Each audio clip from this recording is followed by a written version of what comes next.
各位朋友，大家好啊！歡迎翻嚟我哋嘅 channel 啊！咁啊喺 Physics 徒手教學咧，我哋繼續啦。咁啊今日咧，我哋嚟到 Book Two，我哋講緊一個樣嘢叫做 Force and Motion。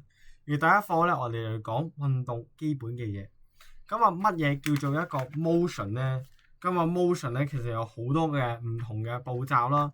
咁所以咧，我哋就要去慢慢一步一步去將佢哋拆解去睇咧，我哋有啲咩？咁啊喺前面咧，我哋學 motion 之前咧，我哋要學翻一啲嘢。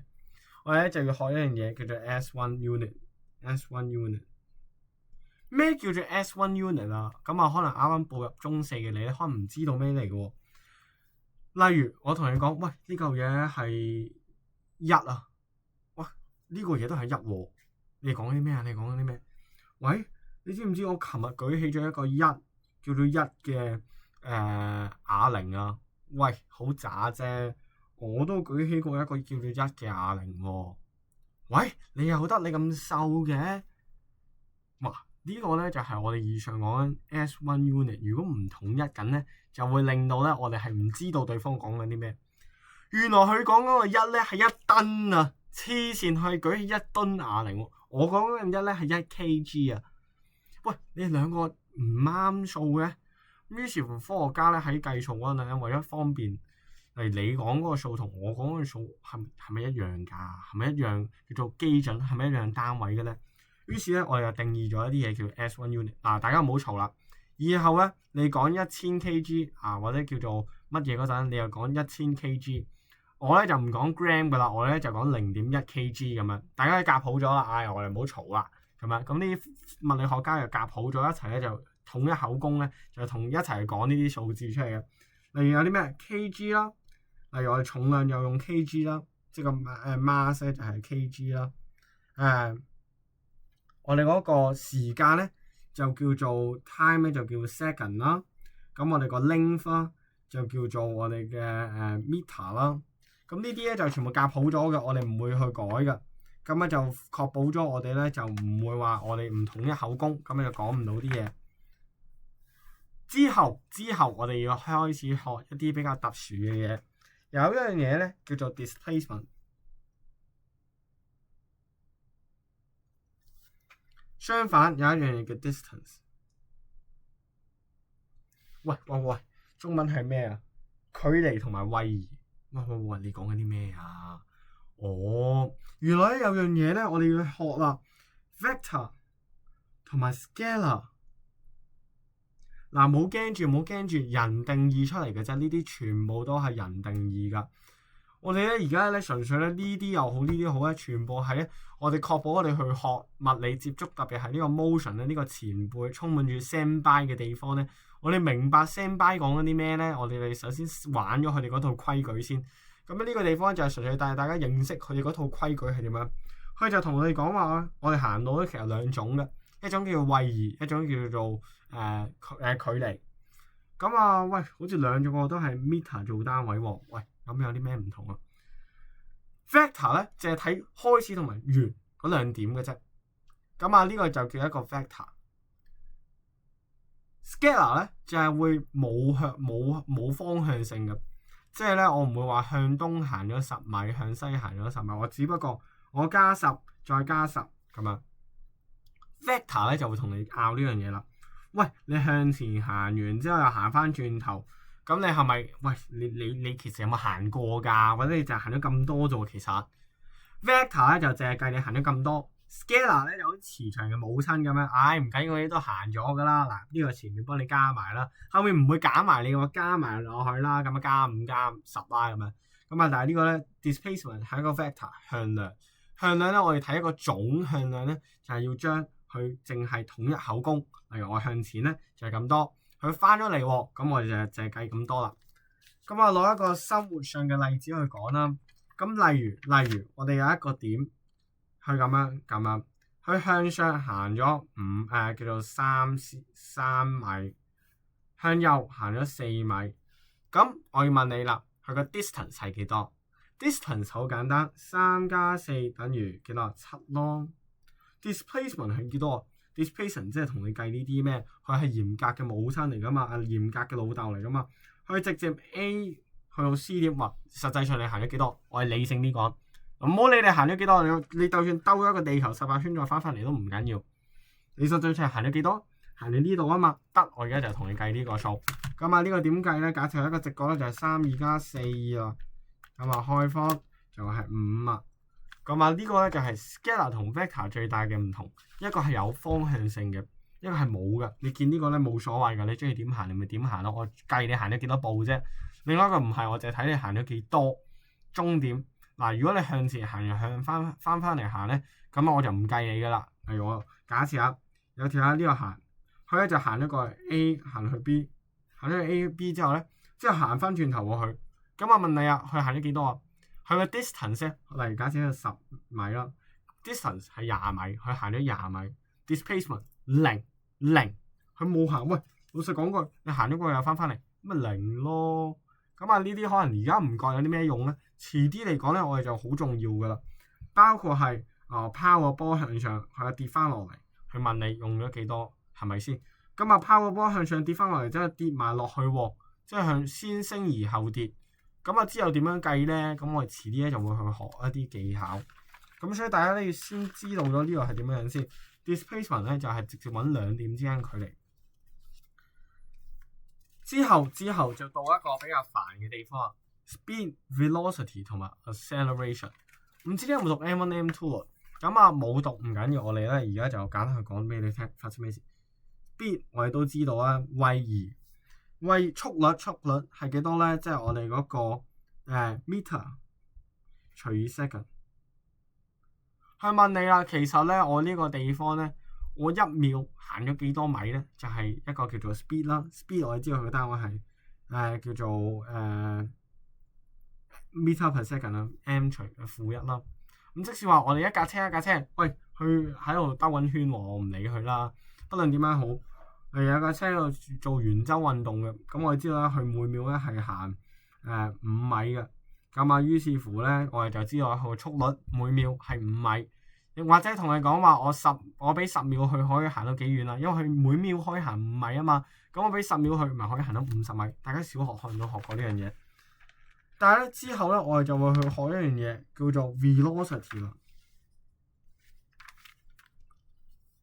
喂 velocity 又係咩事咧 ？velocity 咧就代表我哋每一個displacement per second。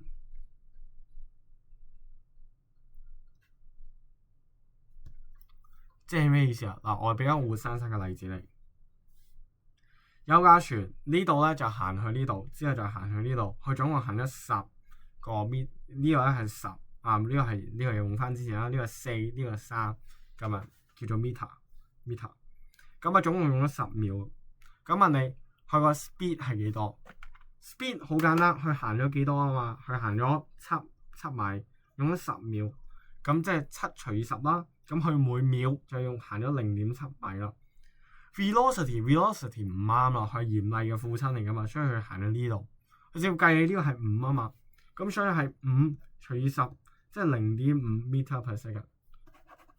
喂，慢咗喎，係啊，冇錯啊。老實講句，即係我客觀啲啊，冇乜人情咁講。喂，你真係慢咗喎。老實講句，係咪先？如果我有架船咁樣懟落去係快過你嘅，咁事實上我要用嘅時間都短過你。咁啊，但係呢度咧係唔明顯嘅，都係咁講，因為呢啲例子咧可能係大家覺得冇乜分別啦。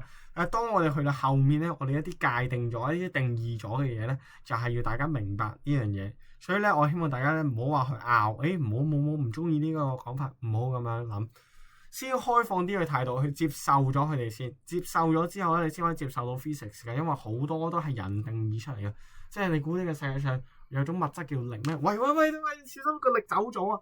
冇噶嘛，即係呢全部係人定義嘅，所以我哋要接受呢班科學家搞啲咁嘅嘢出嚟，而你要相信去定義呢啲嘢係有一個原因。最後要講 average 咧，呢樣嘢唔代表 instantaneous 啊。average 即係我哋個 speed 啦，其實有啲似係或者係我哋嘅 velocity 啦。咁啊 average 咧就係 total 除以我哋用嘅 time。所以咧喺 average 入邊咧，例如我哋其實佢個 graph 係咁樣嘅，咁但係 average 會拉去中間嘅。咁所以咧就話 average 咧係咪一個 maximum 咧？唔係，即係我同你講 average 係5 km/h。即係咧，我同大家分享下，嗰啲人咧嚟警察有測速器噶嘛，咁點算咧？例如我一開始加速，之後加速飆車啦，咁之後發現咧，喂死啊，好似行太快啦，前面有個測速站喎，咁咧啲人咧就專登慢翻架車落嚟，咧，令到咧佢最後尾計出嚟個平均係唔超速噶，咁但係實際上佢有一 part 咧係飆高過咧佢嗰個速度嘅，咁所以大家要知道 average 呢樣嘢係表達緊啲咩？但係我相信大家都會明白其實乜嘢係 average。最後我哋講一樣嘢咧，就叫做 acceleration。咁啊，乜嘢叫做 acceleration 咧？咁啊，你見到咧佢個單位咧好奇怪，係 meter per second 減2噶。喂，我唔明喎，發生咩事？唔好去拗，亦都唔好去夾硬去明呢樣嘢。咁啊，其實咧呢樣嘢咧，用數學嘅角度嚟講咧，就係 dv dt 嘅速率變化，再 d 多佢一次 dd v dt。嗱，我哋咧喺一個速率，例如我哋咁樣變啦，一個時間同 velocity 咁樣。咁我要揾佢嗰個實際上喺嗰一秒係幾快咧？咁我只要 d 佢一次。但係我 d 多佢一次咧，就係揾佢一個成個 curve 嘅變化。例如一開始係咁樣啦，或者係咁樣嘅。我哋發現佢成個 graph 係 linear 喎，佢變化係點啊？係冇變化咯。佢變化率 of this graph is 叫做係冇變化。OK，sorry， 冇變化即係0咯。OK， 即係佢一路都係咁樣，佢冇改變過。點解最緊？如果有個 graph 係咁樣嘅，咁個變化率係點樣？咁咪咁樣咯。因為佢越嚟嗱，一開始冇咁斜，越嚟越斜，好斜啦。咁個變化率咪一開始唔斜，越嚟越斜，好斜啦。呢個真係 dv dt， 呢個 d2v dt。OK， 咁咧呢個就係 with respect to 一個叫做速率嘅變化。咁所以呢樣嘢咧，我覺得大家係簡單去知道，我哋有一樣嘢叫加速度。加速度就係嗰個 velocity， 即係我哋嗰個中文係乜嘢？速度嘅變化。OK， 就叫做 velocity。咁啊，一開始唔明唔緊要啊，我哋遲啲見到面咧，我哋又會知噶。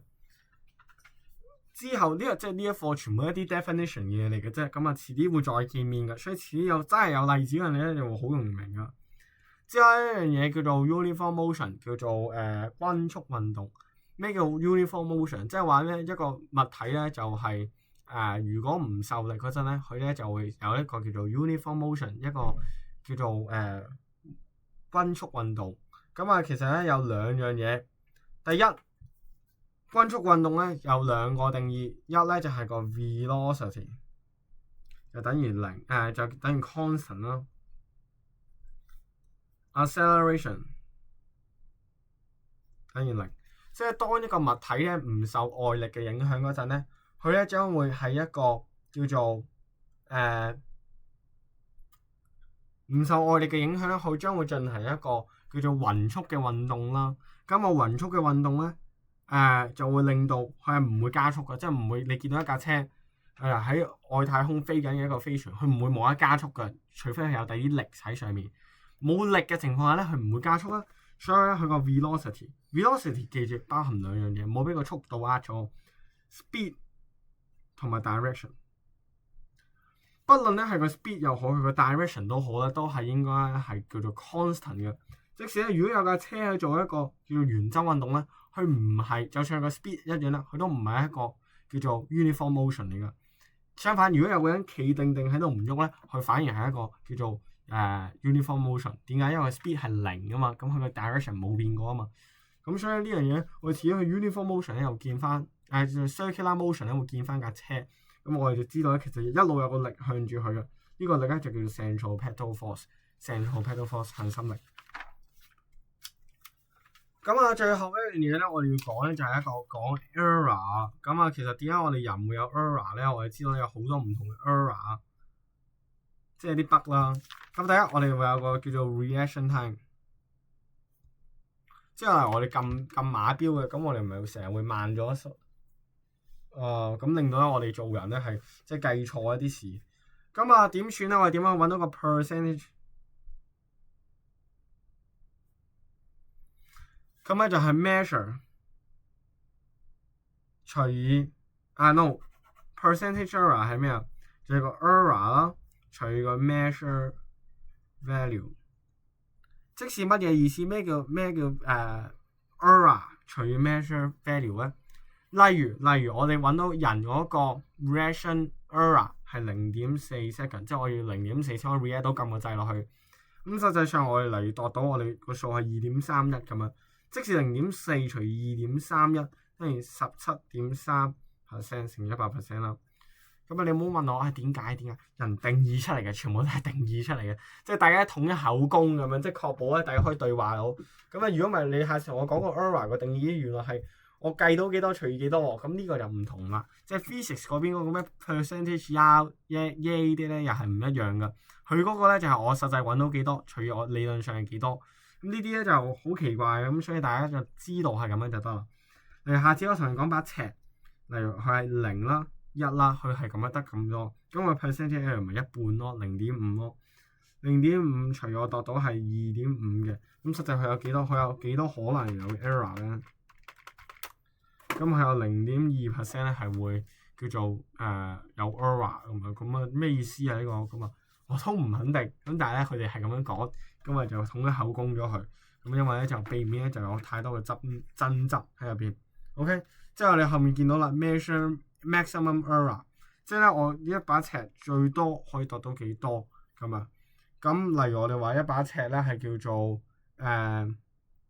uncertainty 啊，即係可能有個 uncertainty， 咁有 uncertainty 除咗我哋度到嘅實際上嘅數值啦，而 uncertainty 點樣揾咧？就係我上下0同1，例如我呢個係1格啦，1乘以1/2，或者係2格乘以1/2咁樣 whatever。咁總之我哋嗰樣嘢除以一半，因為最多可以 determine 到一半嘅啫，咁咧就變咗做個 uncertainty 或者叫 error 啦。咁又點樣都好，就係 measure 嗰嚿嘢，同埋個 uncertainty 又好 error 又好，再乘以 100%。